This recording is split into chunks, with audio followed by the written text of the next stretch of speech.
Hi friends, welcome to balakavi channel. இன்னைக்கு வந்து முருங்கை கீரை பொரியல் எப்படி செய்யறது அப்படினா फ्रेंड्स இந்த வீடியோல நான் உங்களுக்கு ஷேர் பண்ணிருக்கேன். ஃபர்ஸ்ட் கீரையை நல்லா நான் க்ளீன் பண்ணிட்டு வந்துறேன். இதுக்கு நான் ஃபர்ஸ்ட் ஒரு ஸ்பூன் ஆயில் விட்டுக்கிறேன். ஒரு ஸ்பூன் கடுகு சேர்த்துக்கிறேன். கடுகு பொரிஞ்சோனே உளுத்தம் பருப்பு சேர்த்துக்கிறேன். 2 காய்ந்த மிளகாய் சேர்த்துக்கிறேன்.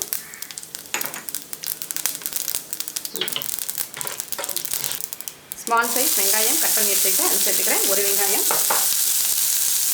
நல்லா வதக்கிக்கிறேன்.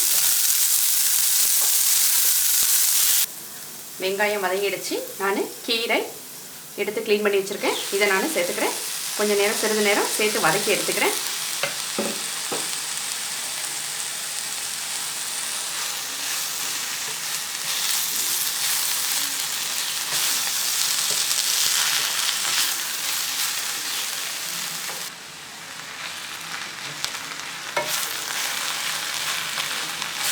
கீரை கொஞ்சம் ஒரு நிமிஷம் வதங்கி வரட்டும்.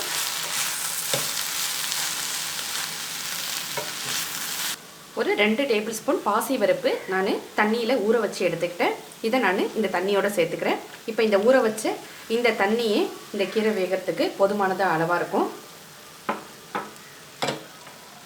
ஒரு மூடி போட்டு இந்த கீரையை நான் சிறிது நேரம் வேக வச்சிடுறேன். கீரை போடும்போது எவ்வளோ இருந்துச்சு பாருங்கள். நம்ம ஒரு நிமிடம் வதக்கணுன்னே கீரை நல்லா சுருங்கி நிறையா வந்துருச்சு.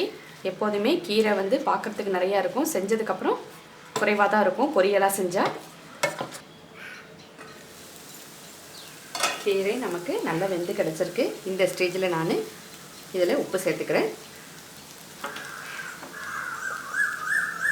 பருப்பில் ஊற வச்ச அந்த தண்ணியே இந்த கீரைக்கு போதுமானதாக இருந்துச்சு. ஒரு சில கீரைகளுக்கு பத்தாமல் இருந்துச்சுன்னா சிறிதளவு தண்ணியை தெளித்து வேக வச்சுக்கிட்டா போதும். இப்போ இந்த உப்பு போட்டதுக்காக சிறிது நேரம் நான் மூடி வைக்கிறேன். இன்னும் ஒரு 2 நிமிஷம் வேகட்டும். நான் மூடி வைக்கிறேன். அவ்வளோதான், கீரை நல்லா வெந்து கிடச்சிருக்கு. இப்போ நான் அடுப்பை ஆஃப் பண்ணிடுறேன். தேங்காய் துருவி வச்சுருக்கேன். பொரியலுக்கு நல்லா துருவி போட்டால் நல்ல டேஸ்ட்டாக இருக்கும்.